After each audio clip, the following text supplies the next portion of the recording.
a verdaderos creyentes teniendo desacuerdos por temas que son secundarios a la fe cristiana. Y lo que es peor, vemos cómo convierten esas diferencias en motivos de división o incluso de ataques públicos entre hermanos que han sido lavados por la sangre del mismo Señor y Salvador. Eso es triste, hermanos, muy triste. Ahora, con todo esto no estamos diciendo que la doctrina sea irrelevante. No, todo lo que Dios ha revelado en su palabra es importante, porque es la palabra de Dios. Pero no todo lo que ha sido revelado en la palabra tiene el mismo peso. No todo es esencial al evangelio. Por ejemplo, todos los cristianos verdaderos creemos en la segunda venida de Cristo. Eso no es negociable. Maranata, Cristo viene. Pero no todos estamos de acuerdo en los detalles o en el orden de los eventos. Y esas diferencias, aunque son legítimas, no debieran ser causa de ruptura en la comunión cristiana. Sin embargo, hermanos, hay momentos en los que callar no es una opción. Hay momentos en los que callar no es una opción. Hay batallas que no podemos rehuir, porque cuando el evangelio está en juego, no tenemos más opción que asumir la exhortación que Judas nos da en su carta de contender ardientemente por la fe que ha sido una vez dada a los santos. Y eso es exactamente lo que vemos en Hechos 15. Algunos hermanos de trasfondo fariseo estaban enseñando que los gentiles no podían ser salvos solo por la fe en Cristo. Y aclaro para aquellos que nos visitan, porque vamos a estar usando la palabra gentil frecuentemente en este sermón, no estamos hablando de una persona amable, estamos hablando de una persona que no es judía, que no es un descendiente físico de Abraham. Esos son los gentiles. Estos judaizantes, como se conocen, enseñaban que los gentiles que se convertían al Señor tenían que ser circuncidados, tenían que guardar la ley de Moisés. En otras palabras, enseñaban que Cristo no es suficiente. Moisés debía completar lo que Jesús había comenzado. Mis hermanos, esa discusión no fue un mero debate académico, era una cuestión de vida o muerte. Porque si aceptamos que hay algo más que debamos añadir al evangelio para ser salvos, sea lo que sea, estamos destruyendo el evangelio. Porque ya no estamos confiando solo en Cristo, sino en Cristo y algo más. Y cuando hacemos eso, estamos presentando una versión distorsionada del evangelio, que es una especie de escalera hecha de fuerza humana o de esfuerzos humanos, que en vez de llegar al cielo te lleva al infierno. Así de serio es este asunto. Por eso es que esta discusión, que fue tan relevante en el primer siglo, sigue siendo tan relevante para nosotros hoy. Mis hermanos, la discusión, el debate que encontramos en Hechos capítulo 15 fue uno de los eventos más importantes de la iglesia primitiva y de toda la historia de la iglesia a lo largo de los siglos. Alguien decía que este es un evento bisagra, o sea, es donde la puerta se mueve para cerrarse o para abrirse. Es un evento al que debemos prestar muchísima atención. Yo no vine hoy aquí a dar una clase de historia de algo que sucedió hace mucho. Nosotros vinimos aquí a proclamar, defender el evangelio de Jesucristo. Hay al menos tres grandes verdades esenciales que nosotros podemos aprender de este pasaje que ya Lester leyó en parte al principio del servicio? En primer lugar, que debemos rechazar con firmeza todo mensaje que distorsione el evangelio. Versículo 1 otra vez. Y algunos descendieron de Judea y enseñaban a los hermanos: si no os circuncidáis conforme al rito de Moisés, no podéis ser salvos. Como Pablo y Bernabé tuvieron gran disensión y debate con ellos, los hermanos determinaron que Pablo y Bernabé y algunos otros de ellos subieran a Jerusalén a los apóstoles y a los ancianos para tratar esta cuestión. Ahora, déjenme poner en contexto esto que está pasando aquí, porque hace 3 semanas que se había interrumpido esta serie de Hechos. Si ustedes van a Hechos 14, se van a dar cuenta que Hechos 14 concluye con Pablo y Bernabé en la iglesia de Antioquía, dando testimonio de lo que había sucedido a través de la predicación del primer viaje misionero, cómo muchos gentiles se habían convertido al Señor. Y es precisamente esa conversión masiva de gentiles lo que provoca la inquietud que encontramos en Hechos 15 entre judíos ortodoxos que ahora profesaban ser cristianos. De hecho, vamos a ver más adelante que eran fariseos. Habían sido, como Pablo, fariseos. Ahora, debo aclarar, mis hermanos, que estos judíos no tenían ningún problema en el hecho de que los gentiles vinieran a ser parte del pueblo de Dios. Recuerden que ese dilema había sido resuelto unos capítulos antes, cuando Pedro visitó la casa de Cornelio. Así que, de paso, de entrada, los judíos no tenían problemas con eso, los judíos creyentes. La pregunta que ellos estaban planteando era la siguiente: ¿acaso no es necesario que ahora estos gentiles convertidos se hicieran judíos con todo lo que eso implica para ser parte de la comunidad del nuevo pacto? Esa es la pregunta.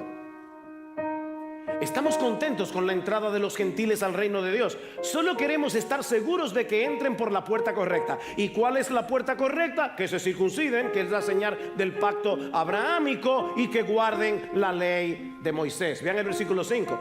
Pero algunos de la secta de los fariseos que habían creído se levantaron diciendo: es necesario. De paso, noten que en el versículo 1 dice: no podéis salvaros sin la ley, sin la circuncisión. Y ahora dice: es necesario. Es necesario que los gentiles se circunciden y guarden la ley de Moisés.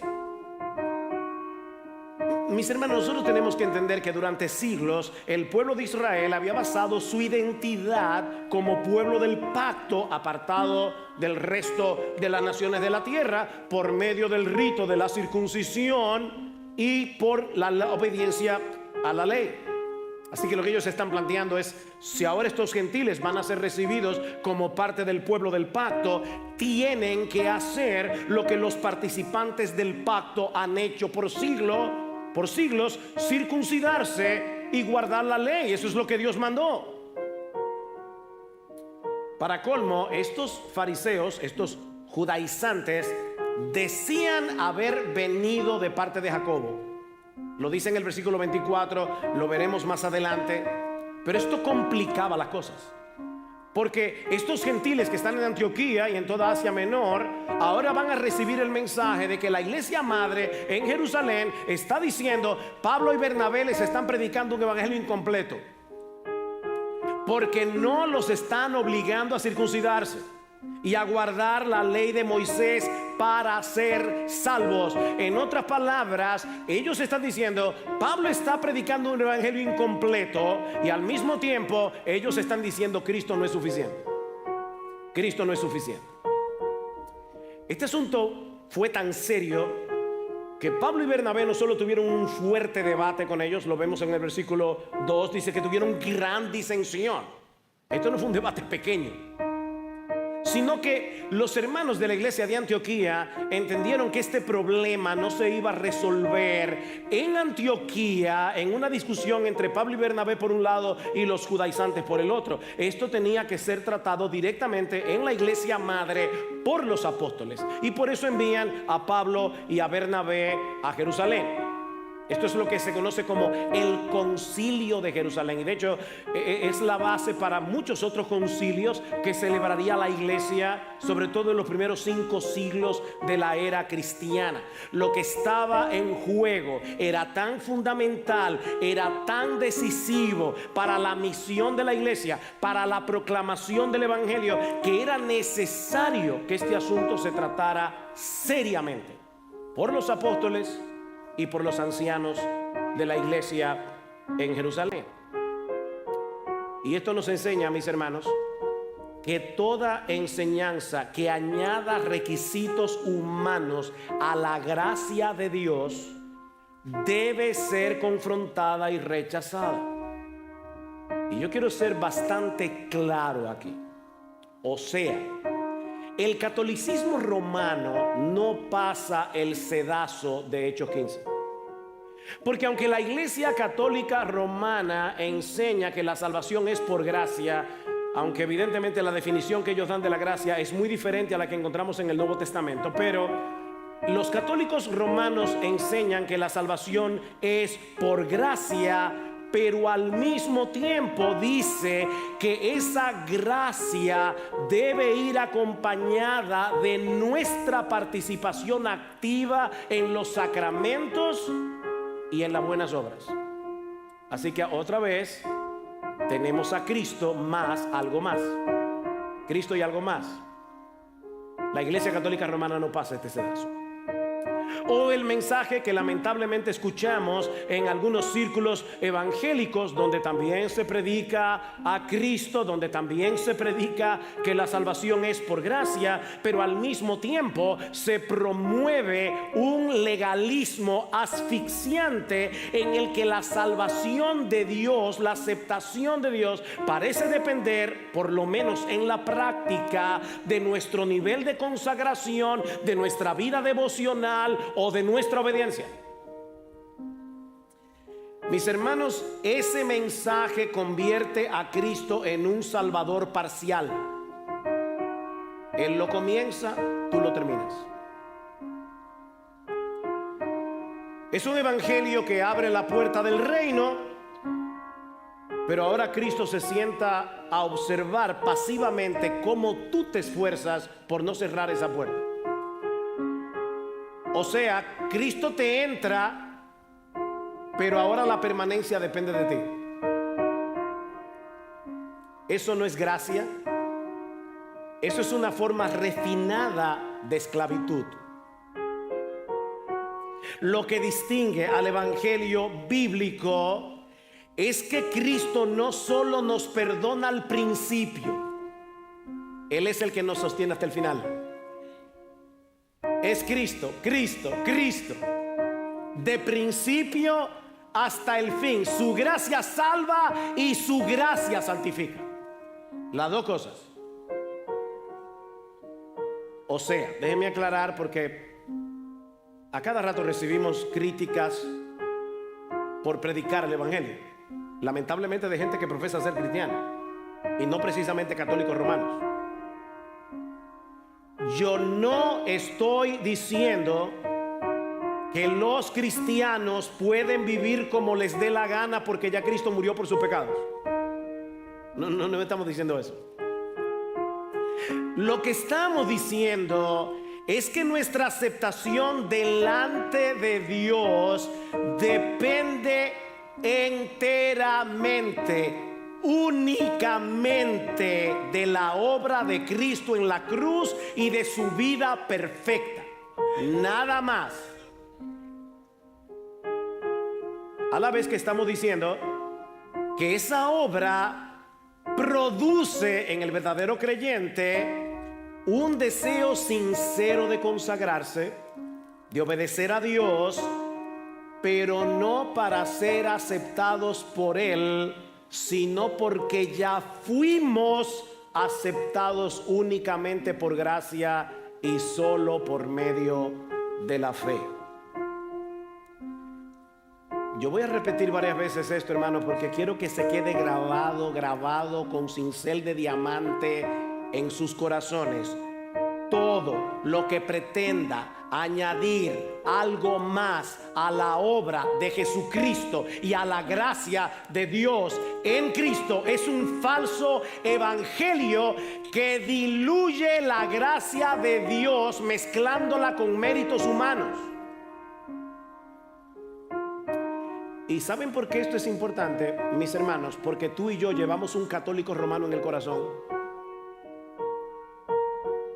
Constantemente nos estamos examinando a nosotros mismos como si dependiera de nuestro desempeño el ser aceptado delante de Dios. ¿Cómo tú estás delante de Dios?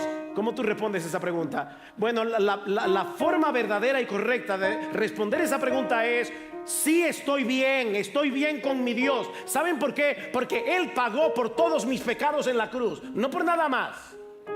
Y yo no estoy negando de ninguna manera la importancia de la santidad. De hecho, lo veremos en un momento.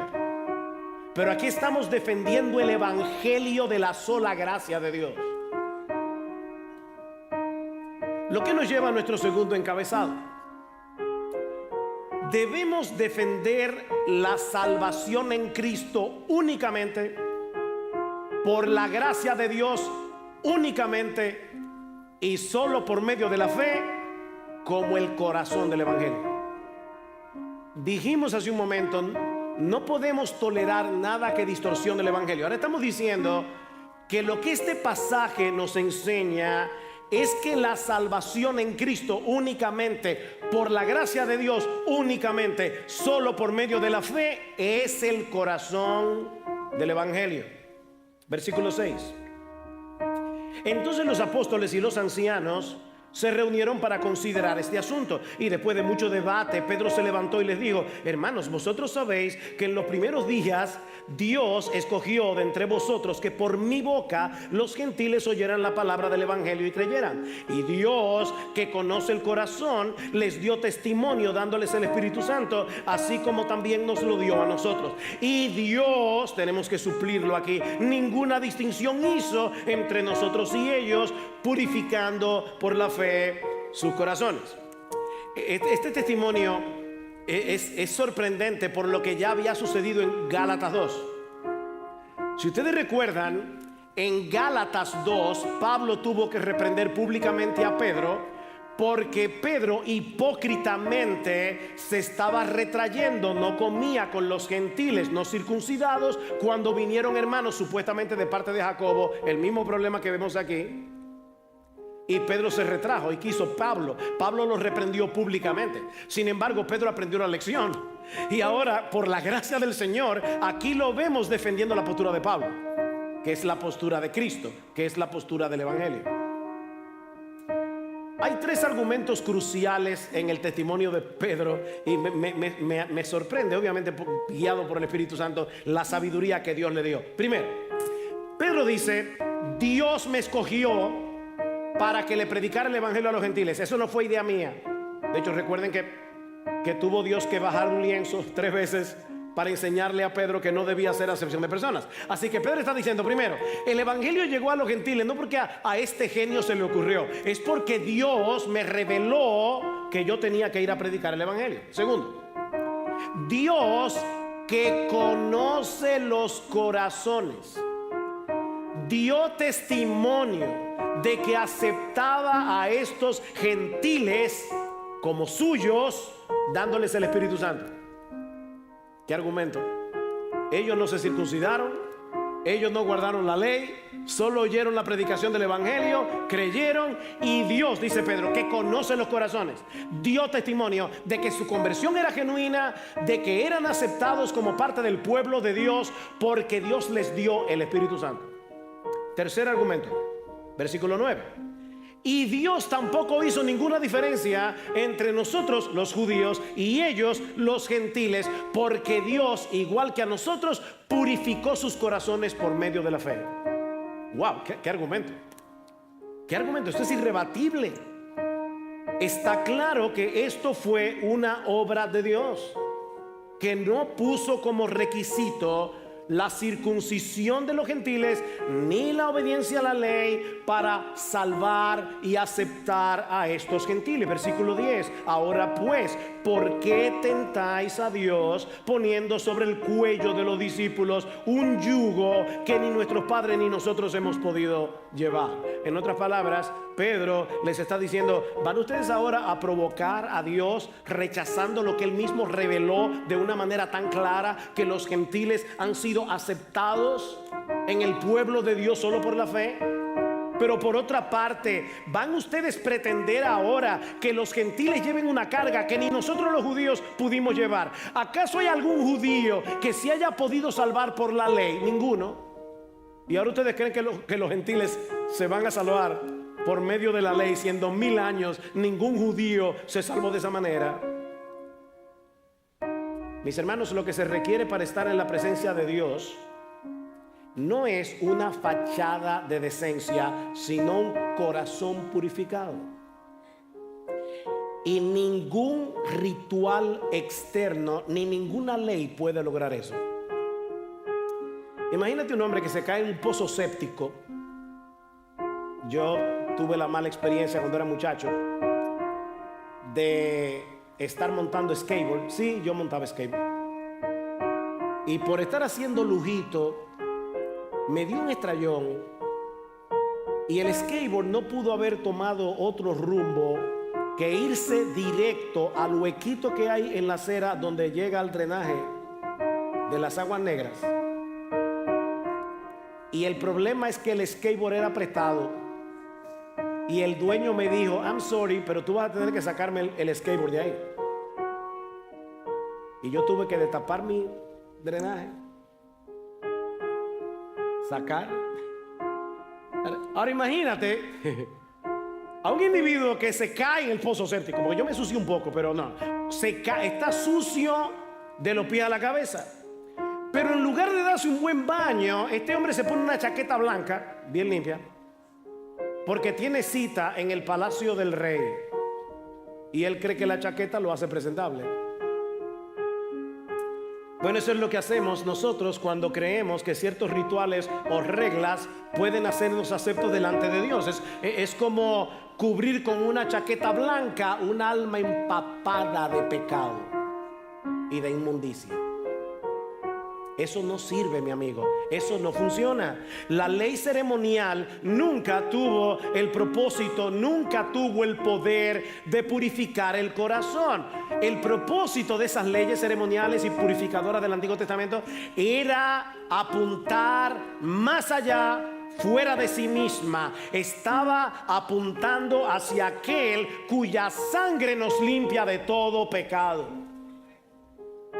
Así que por medio de la fe, es lo que Pedro está diciendo en el versículo 9, Cristo no nos da una mera fachada de decencia. Él nos da un nuevo corazón. Él purifica el corazón, como hizo con estos gentiles en casa de Cornelio. Así que nuestra salvación no depende de nuestro desempeño religioso, no depende de que guardemos ciertos rituales, no depende de que guardemos ciertas ceremonias. Depende únicamente de lo que Cristo hizo por nosotros en la cruz, solo por gracia, solo por medio de la fe. Vean el versículo 11. Creemos más bien que somos salvos por la gracia del Señor Jesús, de la misma manera que ellos también lo son.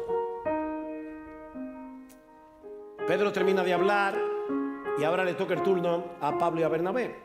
Versículo 12. Toda la multitud hizo silencio, y escuchando a Bernabé y a Pablo, que escuchaban, que relataban las señales y prodigios que Dios había hecho entre los gentiles por medio de ellos. Y otra vez la implicación es la siguiente: esta obra poderosa que hizo Dios entre los gentiles no la hizo porque ellos se circuncidaron, no la hizo porque ellos guardaron la ley. Simplemente escucharon el evangelio, creyeron y Dios obró.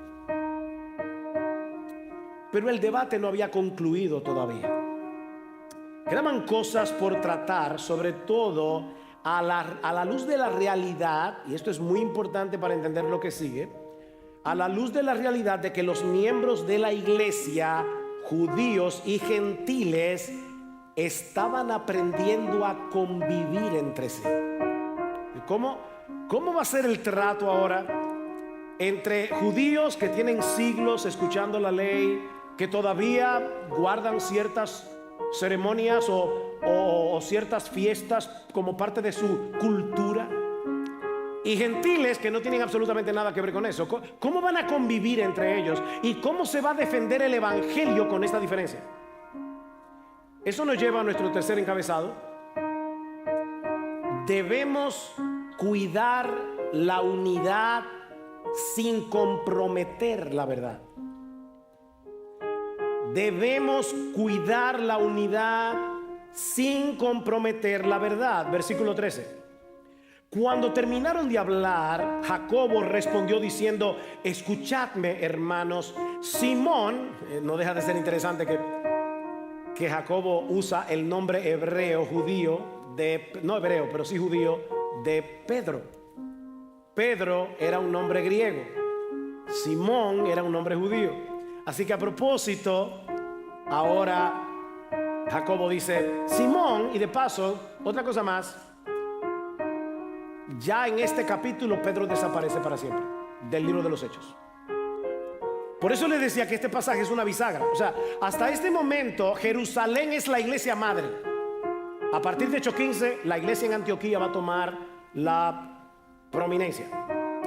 Y a partir de Hechos 15, Pedro desaparece, la preeminencia de Pablo y su misión a los gentiles. ¿Ven por qué es una bisagra este capítulo? Simón ha relatado cómo Dios al principio tuvo a bien tomar de entre los gentiles un pueblo para su nombre. Y con esto concuerdan las palabras de los profetas, tal como está escrito, y ahora cita Amós. Lo que Pedro había relatado y que luego fue confirmado por el testimonio de Pablo y Bernabé no era algo novedoso, es lo que está diciendo Jacobo. Era el cumplimiento de lo que Dios ya había prometido en las escrituras. Noten que dice: con esto concuerdan las palabras de los profetas. Aunque él va a citar solo a uno, está diciendo: ese es el testimonio de todo el Antiguo Testamento. La pregunta es: ¿y con qué es que concuerdan las palabras de los profetas? Con el hecho de que Dios tuvo a bien tomar de entre los gentiles un pueblo para su nombre. Y esta es una referencia indirecta a varios textos del Antiguo Testamento.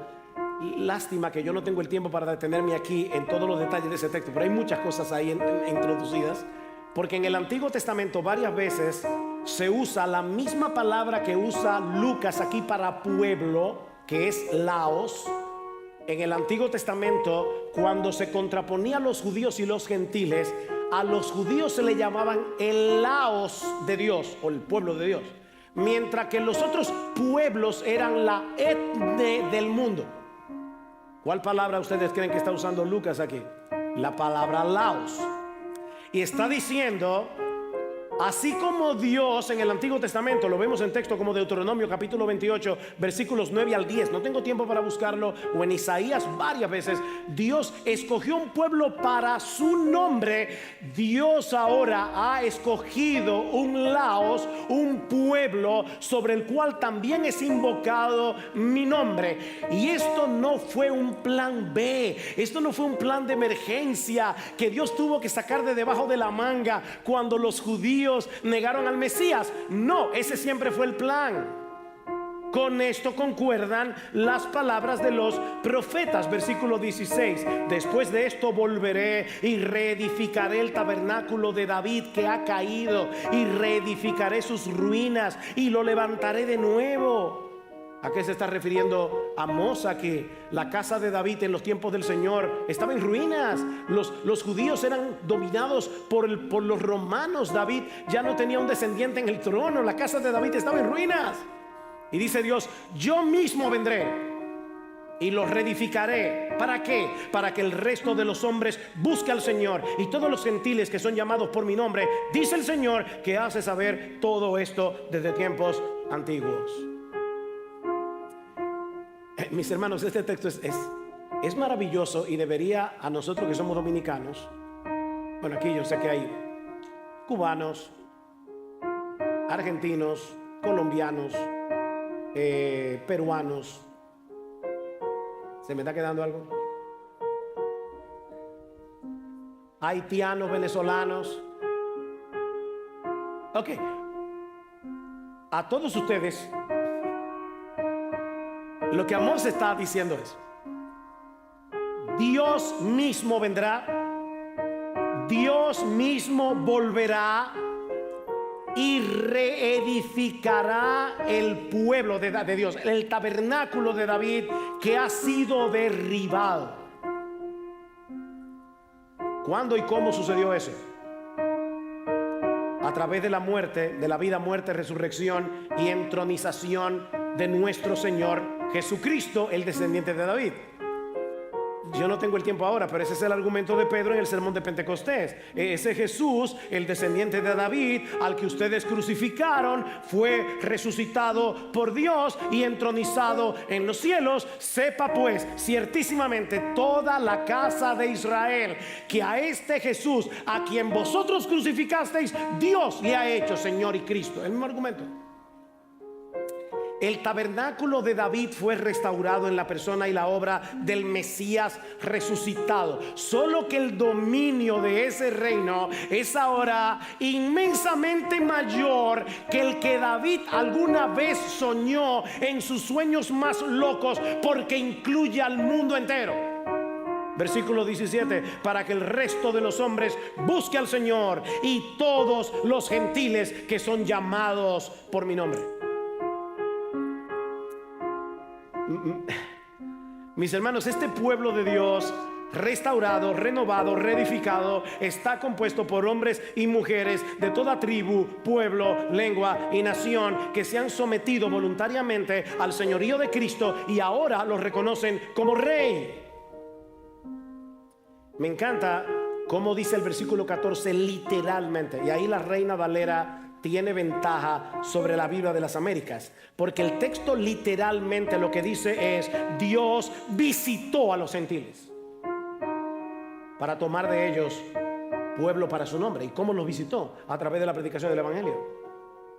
Muchos de ustedes no conocen quién fue un misionero apellido Carter o un misionero llamado Tyndale, pero no tienen nada que ver con el Tyndale que tradujo la Biblia al inglés en el siglo XVII. Estoy hablando de 16, de dos misioneros que vinieron a la República Dominicana durante la dominación haitiana y predicaron el Evangelio. Y hay que leer las cartas de Carty y las cartas de Tyndale relatando la misión aquí. Hermanos, nosotros estamos aquí sentados porque hace mucho tiempo misioneros vinieron a traernos el Evangelio, y cuando ellos vinieron era Dios que estaba visitando este país para que haya hoy una iglesia aquí.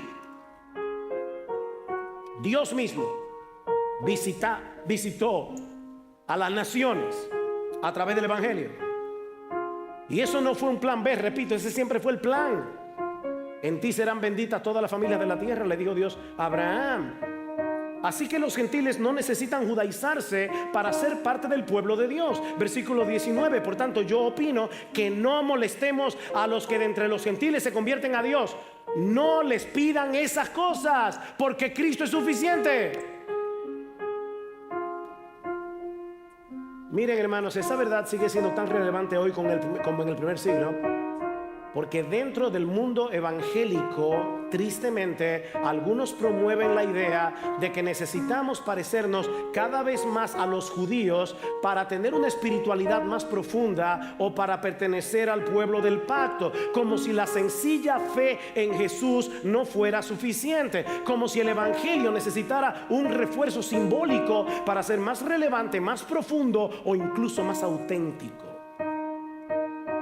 Es por eso que algunos promueven la observancia de las leyes dietéticas del Antiguo Testamento, como si al evitar ciertos alimentos nos hicieran más santos delante de Dios. ¿Qué dice en Marcos 7? Cristo hizo limpio todos los alimentos. ¿Qué dice en Colosenses capítulo 2? Nadie os juzgue en comida, bebida, día de fiesta, luna nueva, día de reposo. Todo eso era sombra de lo que había de venir, pero el cuerpo era de Cristo. Eso apuntaba hacia Cristo y ya se cumplió. Que dice 1 Timoteo capítulo 4 versículo 1, que el Espíritu dice claramente que en los postreros días vendrán hombres engañadores, falsos maestros, que prohibirán casarse y mandarán abstenerse de alimentos que Dios creó, para que con acción de gracias participasen de ellos los creyentes y los que han conocido la verdad. Cristo hizo limpio todos los alimentos. Otros celebran las fiestas judías, la Pascua, el Yom Kippur, buscando una supuesta espiritualidad más rica. Hay otros que usan frases en hebreo. Yeshua hu HaMashiach, que significa en español Jesús es el Mesías. Como si decirlo en español no fuera demasiado reverente.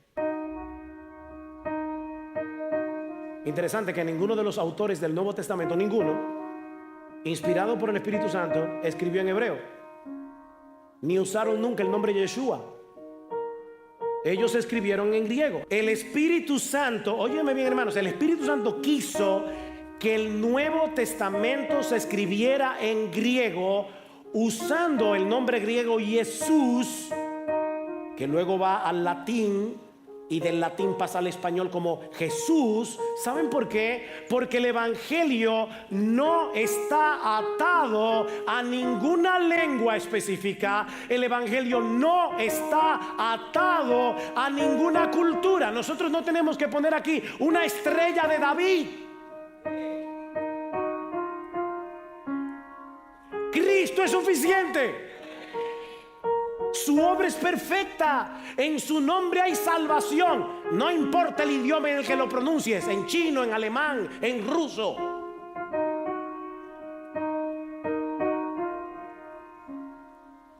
Si estamos unidos a Él por medio de la fe, ya pertenecemos al pueblo del Mesías. No necesitamos nada más. Alguien puede estar pensando, pastor, ¿y eso es tan importante? Claro que lo es, porque buscar una espiritualidad más auténtica, regresando a las sombras del antiguo pacto, eso no nos acerca más a Dios. Al contrario, nos aleja de la simplicidad y pureza del evangelio. Divide al pueblo de Dios entre los que son más auténticos y nosotros que hablamos en español. Y en una forma sutil pone en dudas la suficiencia de Jesucristo. No, esto no es menor, esto es peligroso. No permitan nunca, hermanos, que nadie venga a este púlpito a judaizar esta iglesia hasta que Cristo vuelva. Pero todavía había un problema que resolver en el concilio. Ya sabemos, los creyentes judíos no deben judaizar a los gentiles, pero ¿acaso no deberían los gentiles ser sensibles a ciertos escrúpulos de los judíos? ¿Cómo mantenemos la unidad en la iglesia? Yo sé que hoy para nosotros ese es un problema tan lejano, el de Hechos 15, no el problema que está reflejando Hechos 15, lo veremos ahora, pero el punto es este: ¿qué deben hacer los gentiles para no ofender innecesariamente a los judíos? Versículo 20. Sino que les escribamos, o sea, que no se circunciden, que no guarden la ley de Moisés, pero que les escribamos que se abstengan de cosas contaminadas por los ídolos, de fornicación, de lo estrangulado y de sangre, porque Moisés desde generaciones antiguas tiene en cada ciudad quienes lo prediquen, pues todos los días de reposo es leído en las sinagogas. Noten, Jacobo está proponiendo aquí una solución muy sabia y muy pastoral. Por un lado, no impone la circuncisión ni exige que los gentiles se conviertan en judíos, pero sí les pide que se abstengan de 4 cosas que en ese contexto estaban profundamente asociadas al paganismo y a la vida idolátrica que todos estos gentiles habían dejado atrás. La primera es participar en comidas con carnes sacrificadas a los ídolos. Eso lo hemos hablado antes cuando estudiamos Romanos 14, 1 Corintios 8. O sea, en aquellos días las carnes que eran sacrificadas en los templos idolátricos a veces sobraba. Entonces esa carne era devuelta al mercado y a veces costaba más barata. Entonces la pregunta es, ¿qué debían hacer los gentiles? Oh, mi hermano, un ídolo no es nada en el mundo. Cómprate tu filetico, aunque haya sido sacrificado a los ídolos. Pero si estás en un contexto judío, no lo hagas, porque es una ley de amor. O sea, no es que eso te hace más santo, no es que por eso vas a ser salvo, o que si lo haces vas a perder tu salvación. Es una regla de amor. ¿Por qué vas a ofender a un hermano tuyo de trasfondo judío diciéndole, wow, este filetico que nos estamos comiendo me costó por la mitad? ¿Y por qué haces eso? ¿O porque yo soy libre en Cristo? No, tú no eres libre para ofender a tu hermano. Entonces no hagas eso.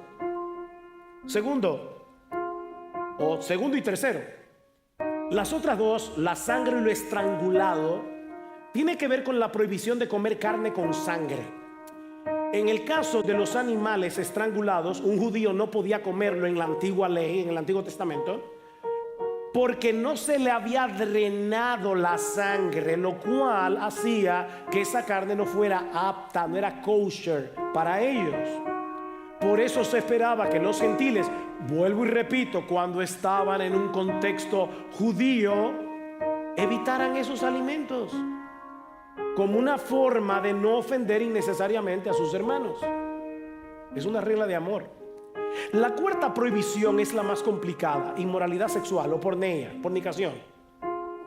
Aunque esta no es una costumbre ceremonial, es un pecado moral que está prohibido desde siempre. Parece aquí, por el contexto, estar vinculada con la adoración idolátrica otra vez. Porque cuando se celebraban esos cultos idolátricos donde se comía comida sacrificada a los ídolos, muchas veces terminaban en una orgía sexual. Recuerden que yo les decía que Antioquía era reconocida por su inmoralidad sexual. Ahora imagínense a un cristiano gentil. Casi todos los gremios tenían una diosa. Y el día, como aquí ¿cómo se llama eso? Los días de los santos, que se hacen se me fue la palabra de la cabeza. Las patronales, era lo mismo.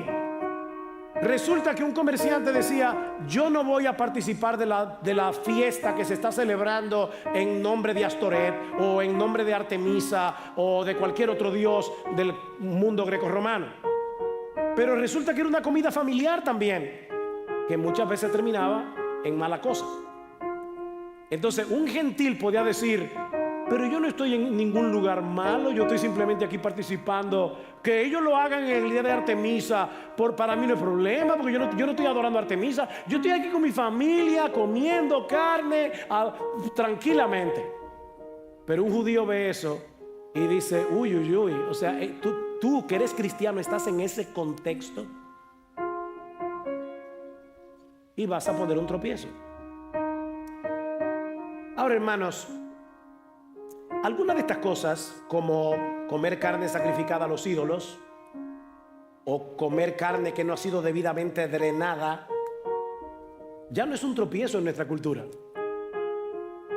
pero el principio permanece.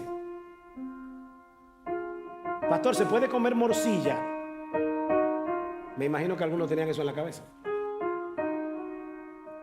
Personalmente, yo creo que sí. Nosotros estamos en un contexto sumamente diferente. A mí no me gusta la morcilla, pero es un problema de gusto.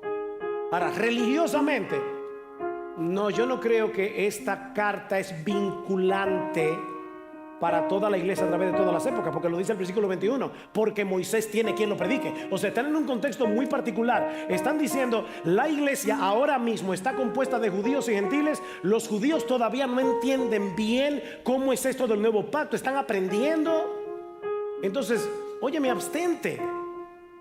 Ahora, hay ciertos contextos en los que tal vez tú no debes comer morcilla, porque la persona que está ahí sentada en la mesa contigo cree que eso es pecado, en mi libertad en Cristo. No, no es tu libertad.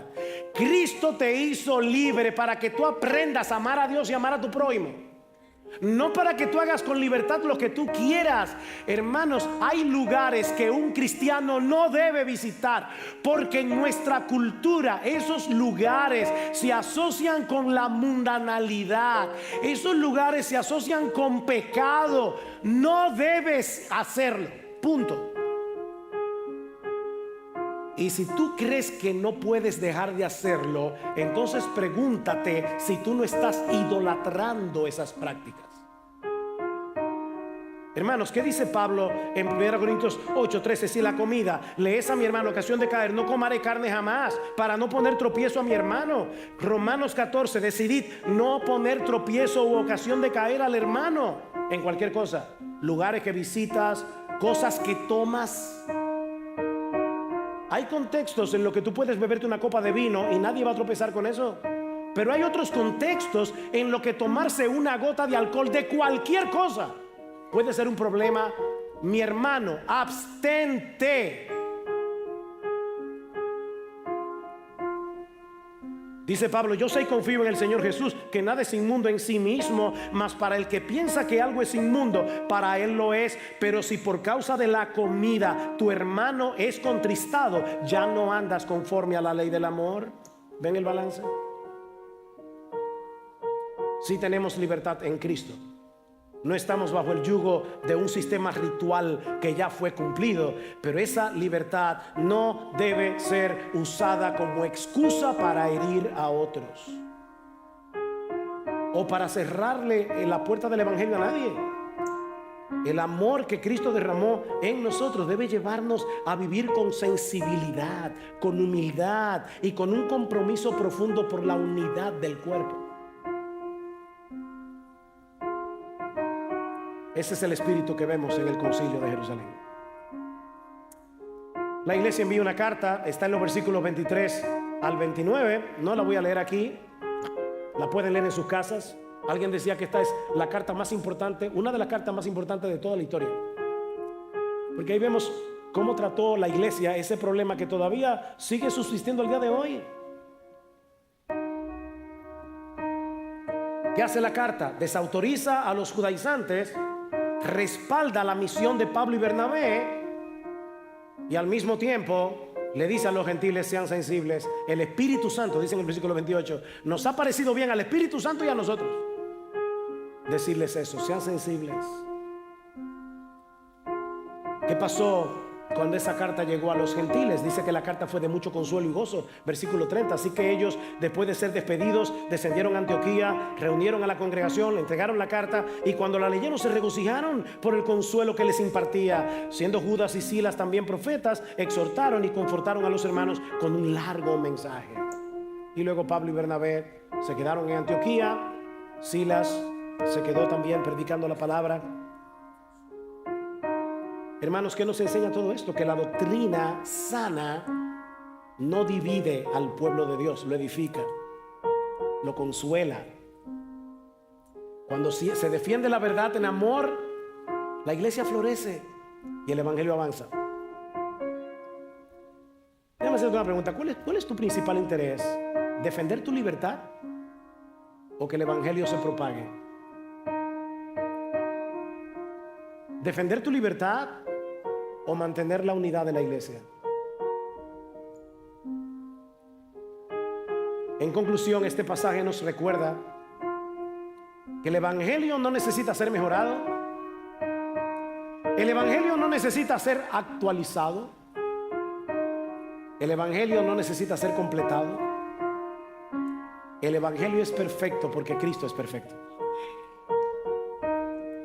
No necesitamos nada más fuera de Cristo, ni para ser salvos, ni para ser santos. Cristo es suficiente. Por eso debemos rechazar con firmeza cualquier mensaje que intente añadirle algo a la obra de nuestro Señor Jesucristo. Pero también debemos cuidar la unidad del cuerpo, procurando no herir innecesariamente la conciencia de otros hermanos. La verdad sin amor endurece, y el amor sin verdad es un engaño. Solo cuando hablamos la verdad en amor, Efesios 4:15, el cuerpo crece, se edifica. Oh, que el Señor nos conceda, mis amados hermanos de IBCJ, permanecer siendo una iglesia centrada en el Evangelio, donde la verdad no se negocia, pero donde el amor no se enfría. ¿Ven? Una iglesia que vive y proclama que fuera de Cristo no necesitamos nada más, porque tenerlo a Él es tenerlo todo. Y si tú estás aquí sin Cristo, mi amigo, tú también necesitas saber que no hay otro camino para ser salvo que no sea Jesús.